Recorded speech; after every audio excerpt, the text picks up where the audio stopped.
देखो, चैप्टर का नाम है रिडेम्पशन ऑफ प्रेफरेंस शेयर। इसका मतलब क्या होता है? इशू ऑफ शेयर का मतलब क्या होता है? इशू ऑफ शेयर का मतलब होता है कि तुम कंपनी हो और तुम्हें पैसा चाहिए, तो तुम शेयर इशू करते हो, मतलब शेयर पब्लिक को देते हो और पब्लिक से पैसा लेते हो। वो होता है इशू ऑफ शेयर, जो हम लोग क्लास 12th में पढ़ के आते हैं। पर यहाँ पे है redemption of share. Redemption of share का मतलब होता है तुम्हारे पास अब बहुत पैसा हो गया है, बहुत आइडल कैश तुम्हारे पास पड़ा हुआ है, बट तुमको वो आइडल कैश का जरूरत नहीं है। और दूसरा रीजन ये होता है कि प्रेफरेंस शेयर होल्डर को टाइम टू टाइम डिविडेंड देते रहना पड़ता है।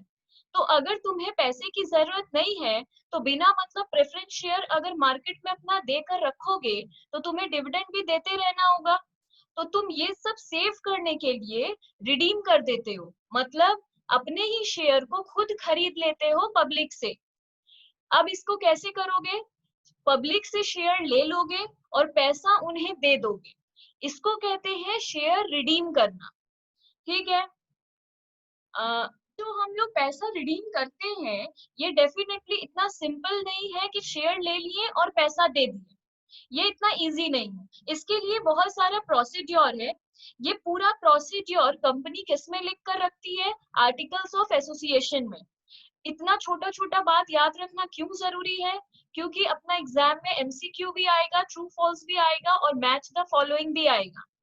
तो इसके लिए छोटा छोटा बात पता होना चाहिए। जैसे इससे एमसीक्यू आ सकता है कि ये सारी बातें किसमें लिखी हुई है, आर्टिकल ऑफ एसोसिएशन में, मेमोरेंडम ऑफ एसोसिएशन में, नोटिस में या मीटिंग में पता चलता है।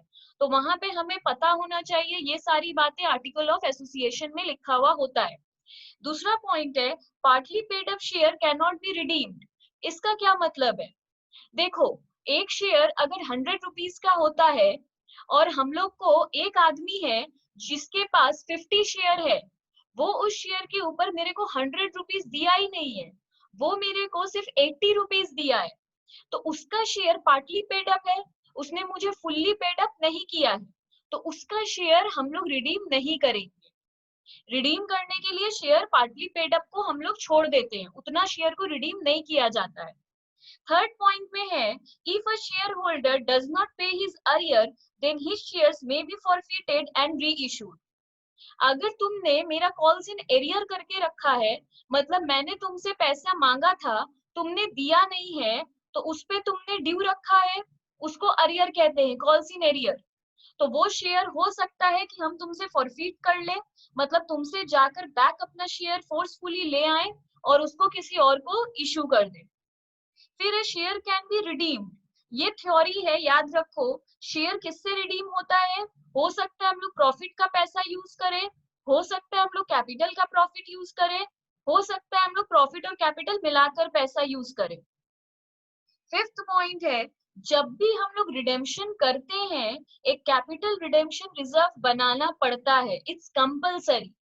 जब भी रिडेम्पशन करेंगे, ये सीआरआर जरूर बनाएंगे। सीआरआर किससे बनता है? इस 5 चीजों से सीआरआर बनता है। PL, workman compensation reserve, general reserve, general reserve का ही दूसरा नाम है रिजर्व फंड। फोर्थ है dividend equalisation reserve, development rebate reserve. अब यहाँ पे हम नंबरिंग क्यों किए हैं? सबसे पहले हम लोग क्या यूज करेंगे? डेवलपमेंट रिबेट रिजर्व को। सेकंड में हम लोग क्या यूज करेंगे? वर्कमैन कंपेंसेशन रिजर्व को। थर्ड में हम लोग क्या यूज करेंगे? Dividend equalisation reserve. इस तरह पूरा बात लिखेंगे। फिर हम लोग का सेवेंथ में बोल रहा है सीआरआर किससे नहीं बन सकता। इन सारी चीजों से सीआरआर नहीं बना सकते। अब 8 पॉइंट में क्या है? जब भी हम लोग रिडीम करते हैं ना, सोचो हम लोगों ने इशू किया था 100 रुपीज में। इशू करना मतलब पैसा लेना, शेयर देना। तो इशू किए थे हम लोग 100 रुपीज में। अब अगर रिडीम कर रहे हैं, मतलब शेयर ले रहे हैं और पैसा दे रहे हैं, तो 100 रुपीज ही पब्लिक बैक नहीं लेता है, वो थोड़ा रुपया उससे ज्यादा वापस लेता है। से अगर 100 रुपया में इशू किए थे, तो रिडीम होगा 110 में। मतलब पब्लिक से लिए थे 100 रुपया, तो रिटर्न करेंगे 110 रुपया। डेफिनेटली ज्यादा रुपीज रिटर्न करना होगा। अगर उतना ही रुपया वापस कर देंगे, तो कोई मेरे को रुपया देगा ही क्यों? तो इसलिए इसको कहते हैं प्रीमियम। अब हम लोग जो ये ज्यादा दे रहे हैं, ये हम लोगों का लॉस है। तो ये जो लॉस है इसको राइट ऑफ करना पड़ता है, मतलब हटाना पड़ता है। तो ये किससे हटाएंगे? सिक्योरिटीज प्रीमियम से या फिर पीएल से। सीआरआर ये जो हम लोग बनाते हैं, इसका एक ही यूज है, सिर्फ हम लोग इससे बोनस शेयर इशू करते हैं। ये बहुत इंपॉर्टेंट बात है। सीआरआर सिर्फ और सिर्फ एक ही काम के लिए यूज होता है, बोनस शेयर इशू करने के लिए, और किसी काम के लिए नहीं। redeemable preference share which are redeemable after 20 years of its issue। जब भी रिडीमेबल प्रेफरेंस शेयर हम लोग रिडीम करते हैं, तो इशू जिस दिन किए हैं उस दिन से 20 साल के बाद ही ये रिडीम होता है, उसके पहले इसको रिडीम नहीं कर सकते। देखो, सम में हम लोग को दिया है, एक बैलेंस शीट दिया है, और उसके नीचे लिखा है to convert partly paid up equity share into fully paid up on 1st April 2017 without requiring the shareholders to pay for the same। तो इसमें हम लोग को क्या बोल रहा है? इसमें हम लोग को बोल रहा है कि इक्विटी शेयर जो पार्टली पेड अप है उसको फुल्ली पेड अप बना दो। ठीक है, अब इसमें बोल रहा है कि partly paid up equity share को फुल्ली पेड अप बना दो। तो पहले इक्विटी शेयर को जाकर देखो, बैलेंस शीट में लायबिलिटी के साइड लिखा है 50,000 इक्विटी शेयर ऑफ ₹10 ईच, ₹8 पर share called up and paid up. तो 10 रुपया का शेयर है, 8 रुपया ही हम लोगों ने कॉल भी किया था और उसमें पे भी किया है, तो 2 रुपया हम लोगों ने मांगा ही नहीं है। तो सबसे पहले हम लोग वो 2 रुपया मांगेंगे।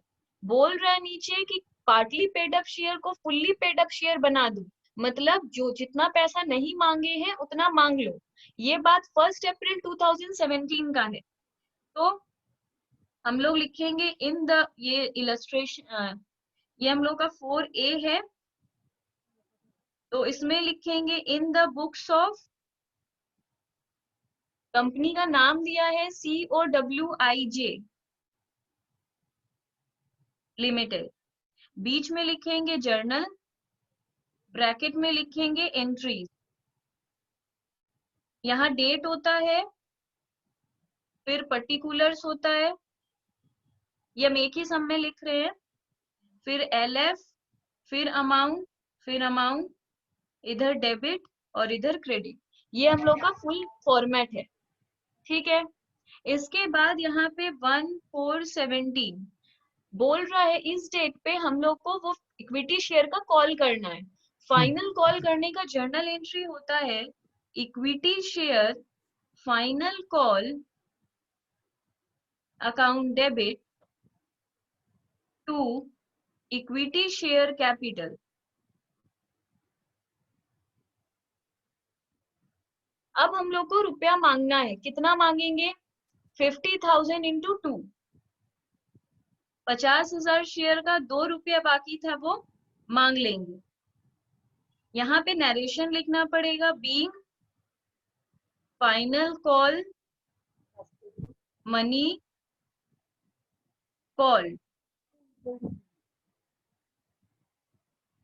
इसके बाद बोल रहा है इसी लाइन में, देखो ये होता है हम लोग पैसा मांग रहे हैं, बट दूसरे एंट्री में होता है कि हम लोग को पैसा मिलेगा। जनरली तुम लोग को पता होगा बैंक टू फाइनल कॉल हो जाता है, पैसा मिल गया। पर यहाँ क्लियरली बोल रहा है without requiring the share holders to pay for the same, मतलब शेयर होल्डर को पैसा देने की जरूरत नहीं है। ये एंट्री मत करो, हम लोग सिर्फ मांगेंगे, शेयर होल्डर पैसा देगा नहीं। ये लाइन लिखा है इसलिए हम लोग ऐसा कर रहे हैं, तो ये छोड़ देंगे। इसके बाद लिखा है to redeem the preference share on 30th April at a premium of 7.5%। बोल रहे हैं हम लोग प्रेफरेंस शेयर रिडीम कर रहे हैं। रिडीम कब कर रहे हैं? 34/17 में रिडीम कर। देखो जब भी हम लोग शेयर इशू करते हैं कैपिटल क्रेडिट होता है, पर जब भी हम लोग शेयर रिडीम करते हैं तो कैपिटल डेबिट हो जाता है। तो हम लोग का इस बार प्रेफरेंस शेयर कैपिटल डेबिट हो जाएगा। रिडीम करते वक्त सारा एंट्री उल्टा होता है। तो प्रेफरेंस शेयर का नाम क्या दिया हुआ है बैलेंस शीट में? 13% रिडीमेबल प्रेफरेंस शेयर। तो हमेशा नाम जो दिया है बैलेंस शीट में वही लिखेंगे। तो 13% redeemable preference share capital account debit. अब प्रीमियम भी हम लोग दे रहे हैं 7.5% का। प्रीमियम का मतलब क्या होता है? ज्यादा रुपया देना। अब ये जो हम लोग ज्यादा रुपया दे रहे हैं, ये हम लोगों का लॉस है। लॉस हमेशा डेबिट होता है, इसलिए यहाँ पे प्रीमियम डेबिट होगा। Premium on redemption of preference share account debit to preference share holder account. ये क्या है? होल्डर को क्यों क्रेडिट किए? अभी सिर्फ हम लोग एंट्री किए हैं कि पैसा देना है, देंगे बाद में, पूरा प्रोसेस हो जाने के बाद। यहाँ पे सिर्फ लिख रहे हैं कि देना है। तो कितना शेयर हम लोग रिडीम करेंगे? कितना प्रेफरेंस शेयर है? 5000 शेयर है, तो 5000 इंटू 100। कैपिटल हमेशा फेस वैल्यू पे रहता है, मतलब 100, दैट इज 5 लाख। प्रीमियम कितना है? 5000 इंटू 7.5। और प्रेफरेंस शेयर होल्डर में कितना आएगा? 5000 इंटू 107.5। मतलब प्रेफरेंस शेयर होल्डर को देना पड़ रहा 100 का सामान में 7.5 रुपीज ज्यादा दे रहे हैं, मतलब 107 रुपया 50 पैसा दे रहे हैं। इसका हम लोग नरेशन क्या देंगे? Being preference share due for redemption. अभी रिडेम्पशन के लिए ये ड्यू है, अभी पे हम लोगों ने किया नहीं है, ठीक है। इसके बाद जैसे ही हम लोग के पास ये प्रीमियम आता है, हम लोग का नेक्स्ट काम होना चाहिए, इस प्रीमियम को हम लोग राइट ऑफ कर देंगे, क्योंकि ये हम लोग का लॉस है। लॉस को राइट ऑफ कर दिया जाता है, तो जिस दिन पे रिडीम किए हैं उसी दिन इसको राइट ऑफ भी कर देंगे। तो 34/17 में इसको राइट ऑफ करेंगे। इसको राइट ऑफ किससे करते हैं? सिक्योरिटीज प्रीमियम से करते हैं। तो बैलेंस शीट में देखो सिक्योरिटीज प्रीमियम दिया हुआ है। अच्छा, ये अमाउंट नहीं लिखे, यहाँ होगा 37,500, तो यहाँ आएगा 5,37,500। ठीक है। इसके बाद हम लोग का सिक्योरिटीज प्रीमियम दिया हुआ है बैलेंस शीट में 98,000 का, तो हम लोग के पास इनफ पैसा है सिक्योरिटी प्रीमियम में, तो सिक्योरिटीज प्रीमियम अकाउंट डेबिट।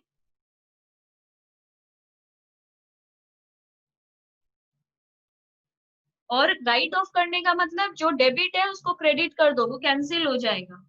तो to premium on redemption of preference share account. कितना? 37,500, 37,500 being premium on redemption written off। ये भी हो गया। इसके बाद हम लोग का काम क्या है? पढ़ना होगा आगे। And for this purpose to issue 3000 12% preference share of ₹100 each at a premium of 10%। बोल रहा है रिडेम्पशन के लिए हम लोग क्या किए? कुछ प्रेफरेंस शेयर और इशू कर दिए। तो कोई भी प्रेफरेंस शेयर अगर हम लोग इशू करेंगे तो जर्नल एंट्री क्या होगा? पैसा आएगा इशू करने से, बैंक अकाउंट डेबिट। और जब भी इशू करते हैं preference share capital account credit होता है। यहाँ कौन सा नाम है? 12% प्रेफरेंस शेयर कैपिटल अकाउंट। फिर टू सिक्योरिटीज प्रीमियम अकाउंट। ठीक है। अब कितना शेयर इशू कर रहे हैं? 3000। एक शेयर कितने का है? 100 का। जिसमें ईच लिखा रहता है वो हमेशा कैपिटल में आता है। वही बात हम यहाँ बोले थे, वही बात हम यहाँ बोल रहे हैं। तो 3000 इंटू 100, यहाँ पे मतलब 3 लाख। प्रीमियम कितना है? ये कितना है? 3 लाख। 10% प्रीमियम है, तो 3000 इंटू 10, 30,000। तो बैंक में मेरे पास कितना आया होगा? 3,30,000। अच्छा, the resolutions were carried into effect for the purpose of the above redemption on 29th April. The company sold its fixed assets having book value of 3 lakh for 3,82,500 and all the investments at the rate 208%। बोल रहा है company जैसे जैसे एक एक line बोलेगा वैसे वैसे हम लोग करेंगे, और कुछ नहीं है। बोल रहा है कंपनी अपना 3 लाख का फिक्स्ड एसेट सेल कर दिया है 3,82,500। तो कोई भी चीज अगर हम लोग सेल करते हैं तो उसका जर्नल एंट्री क्या होता है? पहले तो 29 अप्रैल को हम लोग सेल कर रहे हैं। कोई भी चीज हम लोग सेल करते हैं तो हम लोग के पास पैसा आता है। जब भी पैसा आता है बैंक अकाउंट डेबिट, ये हम लोग का क्लियर है। अब बोल रहा है क्या बेच रहे हैं? फिक्स एसेट बेच रहे हैं। जब भी कोई चीज हम लोग बेच देते हैं वो चला जाता है। जब भी कोई चीज चला जाता है हम लोग उसको क्रेडिट कर देते हैं। What goes out? क्रेडिट। तो टू फिक्स्ड एसेट्स, हम लोग कितने का एसेट बेच रहे हैं? 3 लाख का एसेट। और हम लोग कितने में बेच रहे हैं? 3,82,500। तो इतना रुपया हम लोग के पास आ रहा है, तो हम लोग को प्रॉफिट हो रहा है। अगर प्रॉफिट होगा तो टू पीएल अकाउंट होगा। पीएल ऐसा है कि अगर प्रॉफिट होता है तो टू में आता है, लॉस होता तो डेबिट में आ जाता। कितने का प्रॉफिट होगा? 82,500। अब यहाँ लिखेंगे being assets sold at a profit. हो गया। अब 29 अप्रैल को ही हम लोग अपना सारा इन्वेस्टमेंट बेच दे रहे हैं, ऑल द इन्वेस्टमेंट्स एट 208%। तो इन्वेस्टमेंट भी बेच रहे हैं तो सेम चीज, पैसा आएगा। पैसा आएगा तो बैंक अकाउंट डेबिट। जैसे जैसे बोलेगा वैसे वैसे हम लोग करेंगे। क्या करना है, ये हर सब में अलग अलग चीज बोलेगा। जो भी बोलता जाएगा वो बस करते जाएंगे। इन्वेस्टमेंट बेच रहे हैं तो सेम चीज, पैसा आएगा, इन्वेस्टमेंट चला जाएगा। सारा इन्वेस्टमेंट बेच दे रहे हैं तो देखो इन्वेस्टमेंट था कितने का। बैलेंस शीट में क्लियरली लिखा है इन्वेस्टमेंट 2 लाख का था। तो 2 लाख का इन्वेस्टमेंट बेच रहे हैं तो पैसा कितना आएगा? बोल रहे हैं 208% में बेच रहे हैं। तो 2 लाख का 208% मतलब 4,16,000। तो हम लोग को फिर प्रॉफिट ही हो रहा है 2 पीएल। कितने का? 2,16,000 का हम लोग को प्रॉफिट हो रहा है। उसके बाद बोल रहा है on 31st May all payments made on redemption. 31st May को हम लोग रिडेम्पशन का पेमेंट कर दिए except to share holder of 200 shares who could not be traced. ये क्या मतलब हुआ? देखो, हम लोग टोटल कितने शेयर को रिडीम कर रहे थे? हम मैम, लोग टोटल 5,000 शेयर को रिडीम कर रहे थे। पर मैम मेरा एक क्वेश्चन है। हाँ, उसके बाद हम लोग को बोल रहा है कि देखो, हम लोग के पास प्रेफरेंस शेयर कितने का था? प्रेफरेंस शेयर हम लोग के पास 5,000 का था। तो ये रियली अगर प्रैक्टिकल बात करें तो वो कैसे रिडीम करता होगा? वो हर आदमी को मेल करता होगा। फोन तो करता नहीं होगा, मेल ही करता होगा जनरली, या लेटर भेजता होगा। तो जब सोचो कि सबको हम लोग मेल भेजें, किसी के पास 200 शेयर होगा, किसी के पास 500 शेयर होगा, किसी के पास 100 शेयर होगा।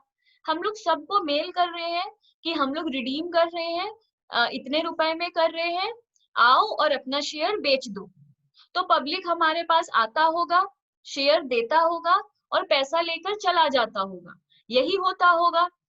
पर सोचो, एक आदमी है जिसके पास 200 शेयर है, हम लोग उसको मेल भी किए, पर हो सकता है वो अपना मेल चेक नहीं किया, या अब वो उस मेल को फॉलो ही नहीं करता है, या कुछ भी इशू हो सकता है। वो आदमी हम लोग के पास आया ही नहीं, तो हम लोग तो उसको पे कर ही नहीं पाएंगे क्योंकि वो कुड नॉट बी ट्रेस्ड। मतलब हम लोग उसको ढूंढ नहीं पाए। अगर ढूंढ नहीं पाए तो पैसा भी नहीं दे पाएंगे क्योंकि वो आया ही नहीं। तो उसको छोड़ के बाकी सबको पेमेंट कर देंगे। मतलब 31/5/17 में हम लोग किसको पे कर रहे हैं? प्रेफरेंस शेयर होल्डर को पे कर रहे हैं। पे करेंगे तो पैसा चला जाएगा टू बैंक। अब कितना पे करेंगे? 5,000 था, उसमें से 200 आदमी मेरे को नहीं मिला जिसके पास 200 शेयर था, तो हम सिर्फ 4,800 शेयर को ही पे करेंगे। और कितना दे रहे थे एक एक शेयर के लिए? एक एक शेयर के लिए हम 107.5 दे रहे थे। तो यहाँ पे इसको दे देंगे 107.5।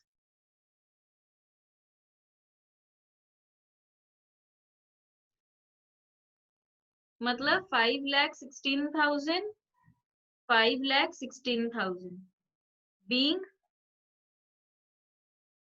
preference shareholder paid off. इसको हम लोग पे कर दिए। इसके बाद बोल रहा है अच्छा, अब हम लोग का एक चीज दिमाग में आना चाहिए, CRR बनाना। CRR सब में बोलेगा नहीं कि बनाओ, हम लोग को पता होना चाहिए कि CRR बनाना इज कंपलसरी जब हम लोग रिडेम्पशन कर रहे हैं। अब क्वेश्चन ये है कि CRR कब बनाएंगे? CRR तब बनाएंगे जब रिडेम्पशन का एंट्री देते हैं हम लोग कि रिडीम करना है, मतलब 34/17 को ही हम लोग CRR बनाएंगे। तो ये क्लियर है कि कब बनाना है। अब क्वेश्चन है दूसरा कि कितने अमाउंट का बनाना है। तो इसके लिए हम लोग एक वर्किंग्स करेंगे। इसके लिए हम लोग एक वर्किंग्स करेंगे। तो लिखो workings. Number 1, calculation of CRR कितने का बनाना है। तो इसका ये फिक्स्ड वर्किंग है, याद रखना होगा। Face value of preference share redeem. Face value of preference share redeem मतलब जो फेस वैल्यू कैपिटल में जो रहता है, मतलब 5 लाख, इतना हम लोग को पे, ये फेस वैल्यू लिया जाता है, इतना का सामान का हम लोग को पेमेंट करना है 5 lakh less face value of preference share issued. हम लोग प्रेफरेंस शेयर इशू भी किए थे, कितना फेस वैल्यू ही लेंगे जिसमें कैपिटल में जो लिखा रहता है, दैट इज 3 लाख। तो रिडीम किए और जितने से इशू कर दिए, तो ये 2 लाख हम लोग का CRR बनेगा। तो जब भी CRR का फिगर निकालना होगा, जितना का प्रेफरेंस शेयर रिडीम कर रहे हैं उसका फेस वैल्यू लेंगे, अगर कोई प्रेफरेंस शेयर इशू कर रहे हैं तो उसका भी फेस वैल्यू लेंगे, और माइनस करके जो आएगा वो उतने का CRR बनाएंगे। तो पहला क्वेश्चन था मैम कब बनाएंगे, जिस दिन रिडीम का एंट्री दिए हैं उस दिन बनाएंगे। दूसरा क्वेश्चन है मैम कितने अमाउंट का बनाएंगे, मैम 2 लाख रुपए का बनाएंगे। तीसरा क्वेश्चन है मैम किस चीज से बनाए। तो मेरा आंसर है, हम लिस्ट दिए थे किससे किससे CRR बनता है। इसमें हम लोग के पास सिर्फ जनरल रिजर्व और PL है, तो जनरल रिजर्व और PL दोनों है, तो पहले हम लोग जनरल रिजर्व यूज करते हैं। हम पीछे नंबरिंग कर दिए थे कि सबसे पहले जनरल रिजर्व यूज करेंगे। जनरल रिजर्व में कितना है, सिर्फ 90,000 है, पर हम लोग को CRR कितने का बनाना था, 2 लाख का बनाना था, तो कुछ और भी यूज करना पड़ेगा। तो यूज कर लेते हैं PL। PL से कितना लेंगे, 1,12,000 है, तो उससे 1,10,000 तो ले ही सकते हैं, तो बन गया CRR। Being CRR created. अब आगे बोल रहा है on 30th June the directors issued fully paid bonus share। अब डायरेक्टर क्या कर रहा है, बोनस शेयर इशू कर रहा है। बोनस शेयर किससे इशू होता है, CRR से, ये हम लोग पढ़कर आए हैं। At the rate of 3 for 5 held, मतलब जिसके पास 5 शेयर है उसको 3 शेयर देंगे। तो किस दिन कर रहा है, 36/17 को। बोनस देने का एंट्री क्या होता है, CRR अकाउंट डेबिट, जिसको यूज करते हैं उसको डेबिट किया जाता है। जनरल रिजर्व और PL को यूज कर रहे थे तो डेबिट कर रहे थे, क्यों यूज कर रहे थे, CRR बनाने के लिए। तो जो भी चीज यूज करते हैं उसको डेबिट करते हैं। तो यहाँ बोनस देने के लिए क्या यूज कर रहे हैं, CRR यूज कर रहे हैं, तो इसलिए CRR को डेबिट कर रहे हैं। और क्यों कर रहे हैं, bonus to share holder account, ठीक है। बीइंग बोनस डिक्लेयर्ड, हम लोग बोनस डिक्लेयर करने का ये एंट्री, अभी बोनस दिए नहीं है, सिर्फ बोल रहे हैं कि देंगे, डिक्लेयर कर रहे हैं, पर कितने का बोनस इशू होगा, इसके लिए वर्किंग्स में जाएंगे और अमाउंट निकालेंगे। Number 2, calculation of bonus issue. सब में क्लियरली बोला है 3 for 5 हेड, 3 for 5 मतलब जिसके पास 5 शेयर है उसको 3 शेयर देंगे, तो for 5 shares 3 bonus share issued. ये लाइन सब में लिखा है, जिसके पास 5 शेयर है उसको 3 बोनस शेयर देंगे, तो फॉर 1 शेयर जिसके पास 1 शेयर है उसको 3/5 देंगे, यूनिटरी मेथड जो अपने बचपन में सीखे थे। तो जिसके पास 5 शेयर है उसको 3 देंगे, तो जिसके पास 1 है उसको 3/5 देंगे। टोटल कितना शेयर है हम लोग का? 50,000 शेयर। तो जिसके पास 50,000 शेयर है उसको कितना देंगे? मतलब 30,000 शेयर्स देंगे। तो हम लोग का निकल गया, बोनस शेयर हम लोग को 30,000 देना है। अब अमाउंट क्या है? Amount of bonus share 30,000 into एक एक शेयर हम लोग कैसे दे रहे हैं? लिखा है एट अ प्रीमियम ऑफ 5%। मतलब एक शेयर था 10 रुपए का, एक इक्विटी शेयर 10 रुपए का था, उसको 5% प्रीमियम ज्यादा में दे रहे हैं। प्रीमियम मतलब ज्यादा, तो 10 रुपया का 5% कितना होता है? 0.50। तो हम लोग 10 रुपया 50 पैसा में उसको शेयर दे रहे हैं, मतलब 3,15,000 रुपीज। क्लियर है? अब हम लोग यहाँ पर आएंगे और लिख देंगे 3,15,000 का हम लोग बोनस इशू कर रहे हैं, डिक्लेयर कर रहे हैं। अब इतना ही हम लोग दे देंगे, दे भी देंगे इसी दिन 36/17 bonus to share holder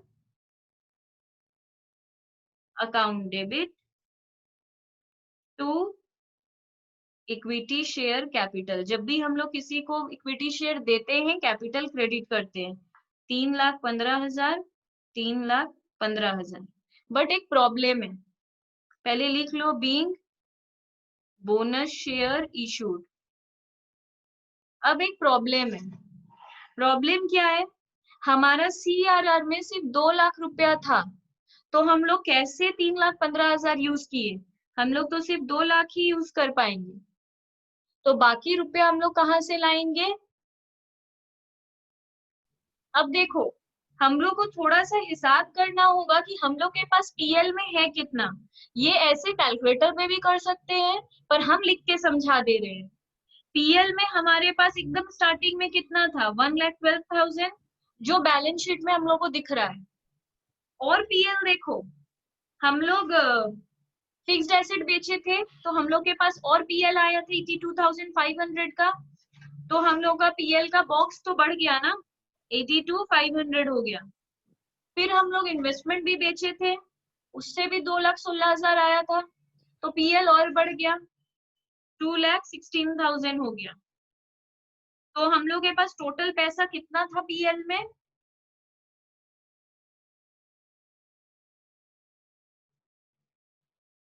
total था हम लोग के पास 410,500, पर हम लोग कुछ पैसे से CRR भी बना लिए थे। CRR के लिए हम लोग यूज कितना कर लिए? 1,10,000। तो 1,10,000 फिर इस बॉक्स से कम हो गया, तो इस बॉक्स में है कितना रुपया? 3,00,500। और हम लोग को लेना है बस थोड़ा सा ही रुपया, तो इतना रुपया है PL में, उससे हम लोग कितना ले लेंगे? PL भी यूज कर रहे हैं, PL अकाउंट डेबिट 1,15,000 हम लोग ले रहे हैं। इसमें क्या बोल रहा है? इसमें लिख रहा है books of M limited shows the following balances on 31 December 2018। 15% equity share है, 2,500 प्रेफरेंस शेयर है, 500 और प्रेफरेंस शेयर है, general reserve PL, security premium, investment, cash at bank, ये सब मेरे पास है। नीचे लिख रहा है on 1 January 2019 the board of directors decided to redeem the preference share at a premium of 8%। बोल रहे हैं हम लोग प्रेफरेंस शेयर रिडीम करने का सोचे, प्रीमियम 8% में, मतलब 8% ज्यादा देंगे। तो हम लोग के पास दो प्रेफरेंस शेयर है, एक है 25% प्रेफरेंस शेयर है 10% वाला, और 500 प्रेफरेंस शेयर है 8% वाला। पर 500 वाले को देखो 70 ही पेड अप है, मतलब 108 रुपए का शेयर है और 70 ही पेड अप है, मतलब वो पार्टली पेड अप है। पार्टली पेड अप वाला हम लोग रिडीम नहीं करेंगे, पर जो 2500 शेयर है वो फुल्ली पेड लिखा है, तो हम लोग रिडीम सिर्फ 2500 वाले को ही करेंगे, 500 वाले को रिडीम नहीं करेंगे। रिडीम करने का जर्नल एंट्री क्या होता है? 3% preference share capital account debit premium of और कैपिटल रिडेम्पशन ऑफ, रिडेम्पशन हाँ, preference share account debit to to equity share preference share capital. अच्छा, होल्डर इक्विटी अकाउंट, कैपिटल नहीं, preference share holder account, holder. जिसको देना बाकी है उसको credit में लिखेंगे। अब कितना शेयर रिडीम कर रहे हैं? 2500। कैपिटल में याद रहे हमेशा फेस वैल्यू रहता है, मतलब 100, मतलब 2,50,000।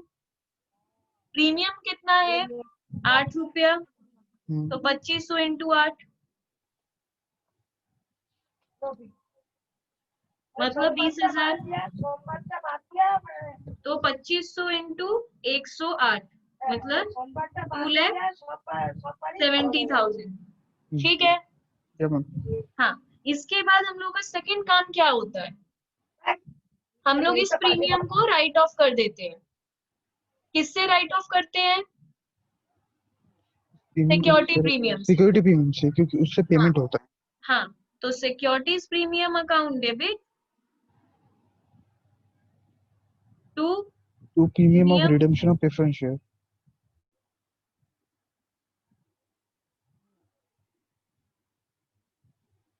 अब देखो, प्रीमियम में हम लोग के पास सिक्योरिटी प्रीमियम में सिर्फ 15,000 ही है, और हम लोग को राइट ऑफ करना है 20, तो हम लोग को राइट ऑफ करना है 20,000, प्रीमियम में है सिर्फ 15,000, तो और क्या यूज करेंगे? पीएल यूज कर लेंगे, क्योंकि हम क्लियर लिखे थे कि 5,000 हम लोग पीएल यूज करते हैं, या तो सिक्योरिटी प्रीमियम या तो पीएल, पहले सिक्योरिटीज प्रीमियम, तो उसमें सिर्फ 15,000 ही था, तो हम लोग का पीएल में बहुत रुपया दिख रहा है, अराउंड 1 लाख। हाँ, उसमें हम लोग को, हाँ, 1,60,000 है, तो बहुत है, हम लोग उससे 5,000 लेंगे। अब तीसरा काम हम लोग क्या करेंगे, आगे पढ़ेंगे। In order to pay off preference share holder, the company also decided to sell the investment. हम लोग सोचे हैं कि इन्वेस्टमेंट हम लोग सेल कर देंगे। इन्वेस्टमेंट हम लोग का 1,20,000 का है, पर नीचे लिख रहा है इन्वेस्टमेंट सोल्ड एट 1,08,000, तो हम लोग के पास पैसा आएगा बैंक अकाउंट डेबिट, इन्वेस्टमेंट चला जाएगा टू इन्वेस्टमेंट।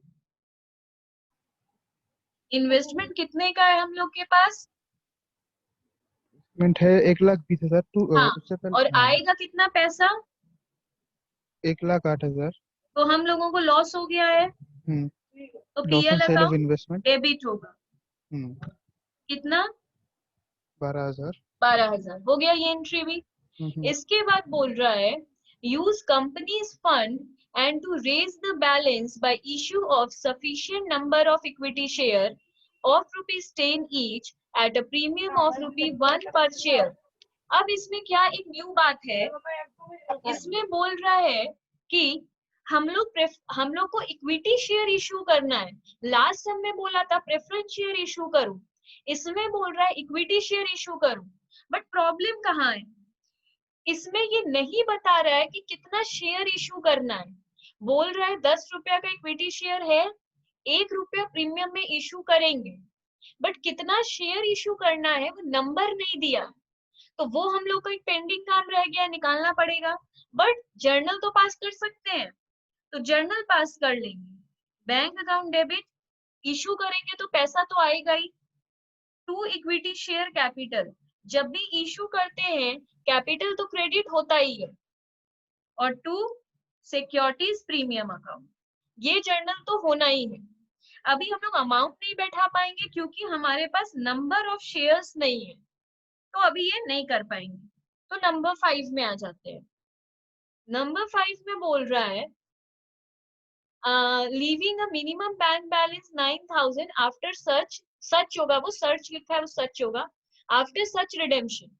देखो, जब भी इस तरीके का सम होगा ना, जिसमें देखो जब हम लोग के पास ये इशू बता देता है तो हम लोग बहुत इजीली वो वर्किंग्स कर लेते थे।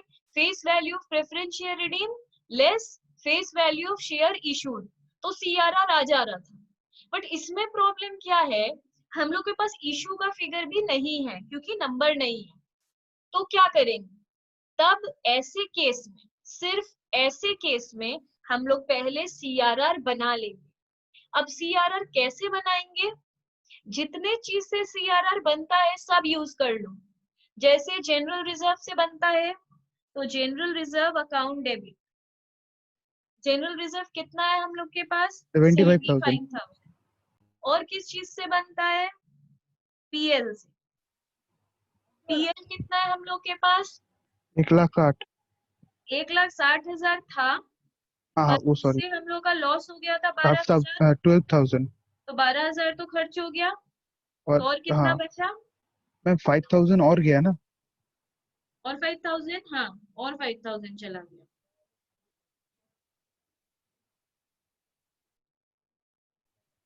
तो हमारे पास 1,43,000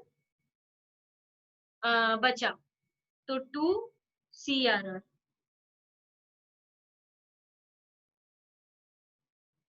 तो 2,18,000 का हम लोग CRR बना लेंगे। अब वो वाला वर्किंग्स अब करेंगे। अब देखो,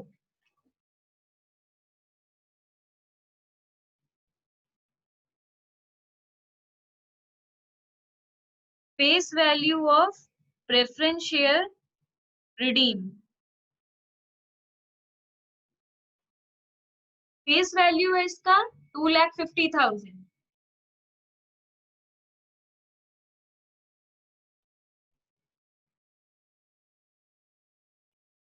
लेस CRR, तो आ जाएगा face value of equity share issued. अगर फेस वैल्यू से ये लेस करने से सीआरआर आता है, तो इससे सीआरआर लेस करने से भी यही आएगा मैथमेटिकली। अगर 5 - 2 करने से 3 आता है, तो 5 - 3 करने से भी 2 ही आएगा। तो इससे इसको माइनस करो या इससे इसको माइनस करो, तीनों आ ही जाएगा। तो ये हम लोग के पास कितना है? 2,18,000।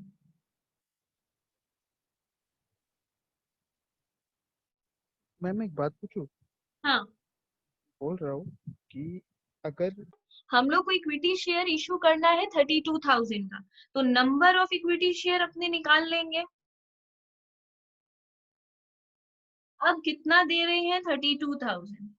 नीचे क्या आएगा? नीचे आएगा इस ये पे 10 एक है। एक शेयर 10 आएगा, हाँ।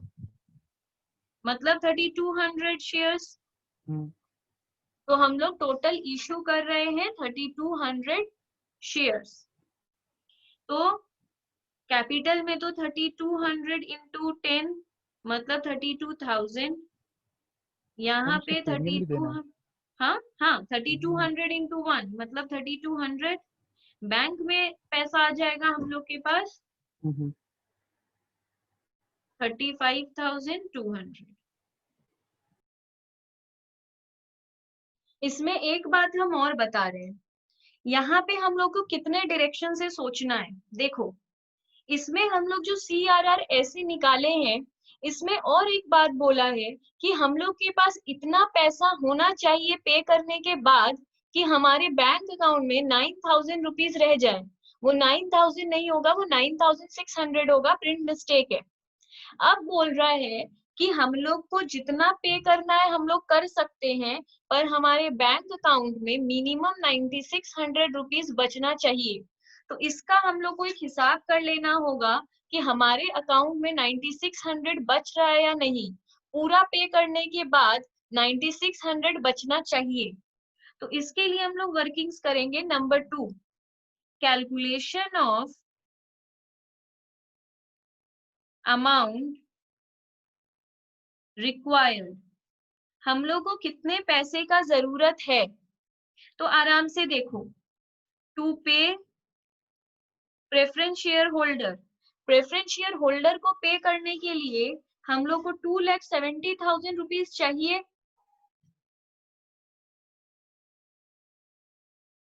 और बैंक में मिनिमम बैलेंस रखने के लिए हम लोग को 9,600 भी चाहिए।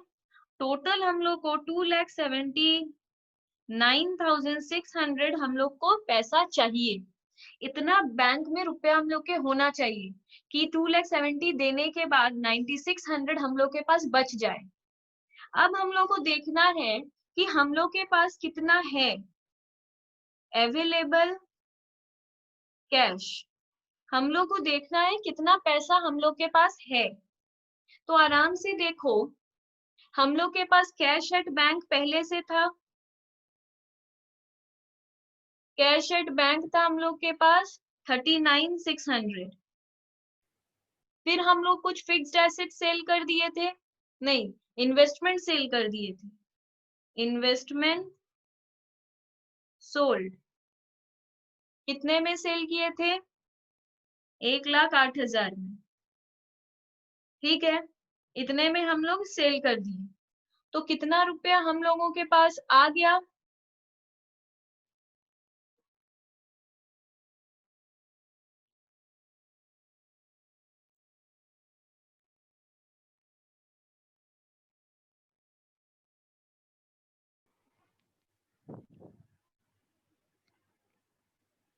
तो 147,600 हम लोग के पास है।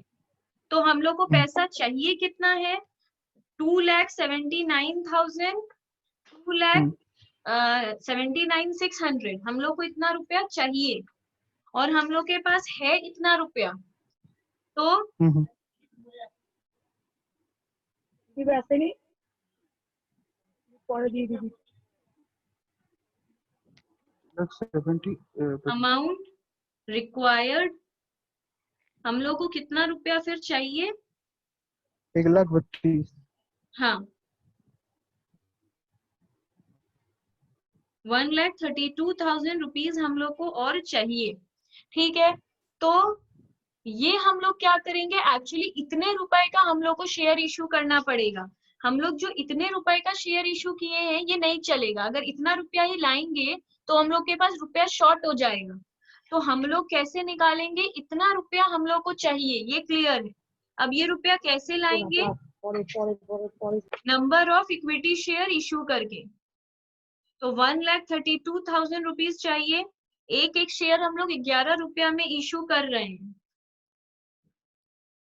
तो हम लोग को 12,000 शेयर इशू करना पड़ेगा। तो यहाँ पे हम लोग 12,000 शेयर इशू करेंगे। ठीक है, तो यहाँ आ जाएगा 1,20,000 और यहाँ आ जाएगा 12,000, तब हम लोग के अकाउंट में आ जाएगा 1,32,000।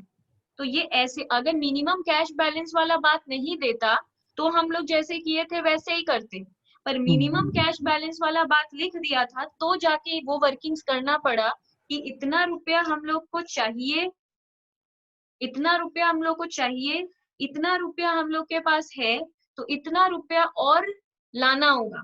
अब ये रुपया कहाँ से लाएंगे, इक्विटी शेयर इशू करके, इक्विटी शेयर फिर 12,000 इशू करना होगा। तो इस तरह हमारे बैंक में 1,32,000 आ गया।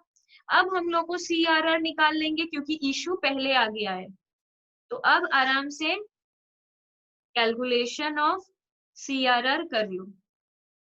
Face value of preference share redeem 2,50,000 less face value of equity share issued 1,20,000, तो 1,30,000 का CRR बनाना है। तो इस तरह CRR यहाँ पे भी निकल गया जैसे लास्ट सम में निकला था। अब 1,30,000 का ही सिर्फ CRR बनाना है, तो 75,000 हम लोग जनरल रिजर्व से ले रहे हैं, तो PL से लेंगे सिर्फ 55,000। इतना तक हो गया। अब हम लोग लास्ट में प्रेफरेंस शेयर होल्डर को पे कर देंगे। Preference share holder account debit to bank, कितना पे करना था? 2,70,000, तो पूरा 2,70,000 पे कर देंगे। यहाँ पे बोल रहा है कि वर्कमैन कंपेंसेशन फंड में तुम्हारा 10,000 रुपया है। ये वर्कमैन कंपेंसेशन फंड क्या होता है? वर्कर लोग के लिए हम लोग बनाते हैं कि कभी किसी वर्कर को रुपए का जरूरत पड़ा तो वो हम लोग से मांगेगा, हम लोग दे देंगे। तो वैसे 10,000 रुपया हम लोग के फंड में था, पर वर्कर लोग उसमें से 4,000 रुपया मांग लिया है। वर्कर लोग अगर मांग लिया है तो हम लोग देंगे वर्कमैन कंपेंसेशन फंड। जो चीज यूज कर लेते हैं वो डेबिट हो जाता है, तो workman compensation fund account debit. पर अभी हम लोग उन लोग को दिए नहीं है, वो लोग सिर्फ क्लेम किया है। तो वर्कमैन कंपेंसेशन क्लेम अकाउंट कितना मांगा है? 4,000। तो ये क्लेम करने का एंट्री है, पैसा दिए नहीं है। इसके बाद लिखा है utilise ₹10,000 out of development rebate reserve for the purpose. अगर जरूरत पड़े तो डेवलपमेंट। मैं हाँ पूछना था, हाँ। ये वर्क उसके बाद बोल रहा है कि डेवलपमेंट रिबेट रिजर्व यूज कर लेना, पर सिर्फ 10,000 तक ही यूज करना। डेवलपमेंट रिबेट रिजर्व में हम लोग के पास 20,000 रुपया है, पर बोल रहा है सिर्फ 10,000 ही यूज करना। तो पहले हम लोग का क्वेश्चन है कि ये बैंक लोन निकालना होगा। ये कैसे निकालना होगा? जब भी बोलेगा नेसेसरी अमाउंट का निकाल लो, तो वही पुराना वर्किंग्स करेंगे जो अभी किए। अमाउंट रिक्वायर्ड, हम लोग को कितने रुपए का जरूरत है? पे preference share holder, preference share holder को पे करने के लिए हम लोग को 1,10,000 चाहिए, और मिनिमम बैंक बैलेंस हम लोग को चाहिए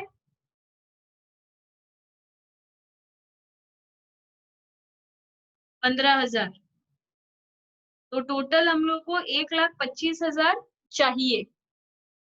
हम लोग के पास अवेलेबल कैश पैसा हम लोग के पास है कितना?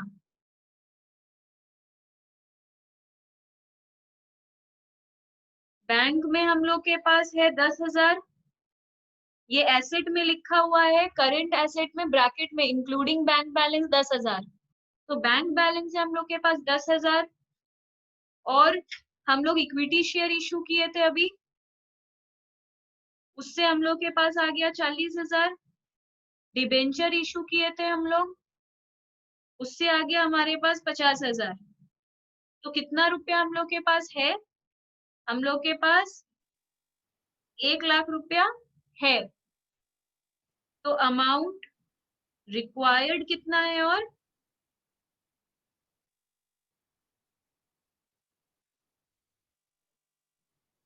हम लोग को 25,000 रुपीज और चाहिए, तो ये हम लोग बैंक लोन से ले लेंगे।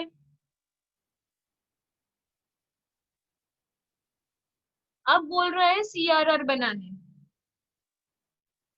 तो calculation of CRR, face value of preference share redeem. Face value कितना है? 1,00,000 less face value of issue of equity share.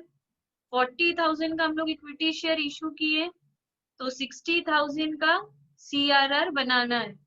ये क्लियर है कि हम लोग को 60,000 का CRR बनाना है। पर अभी अमाउंट कहाँ से लाएंगे? देखो, रूल पेज में जाओ, जो हम रूल लिखवाए थे 2 पेज,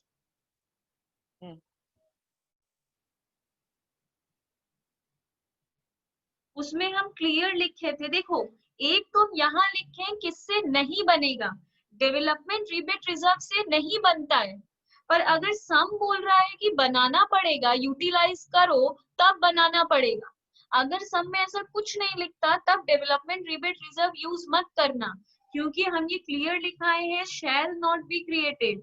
डेवलपमेंट रिबेट रिजर्व से सीआरआर नहीं बनता है, पर अगर सम बोल रहा है कि 10,000 यूज करो तो हम लोग को यूज करना पड़ेगा, और फिर जो यूज करेंगे तो सबसे पहले डेवलपमेंट रिबेट रिजर्व ही यूज करेंगे। इसको नंबर 1 दिए है, तो हम लोग यहाँ पे जर्नल एंट्री लिखेंगे development rebate reserve account debit.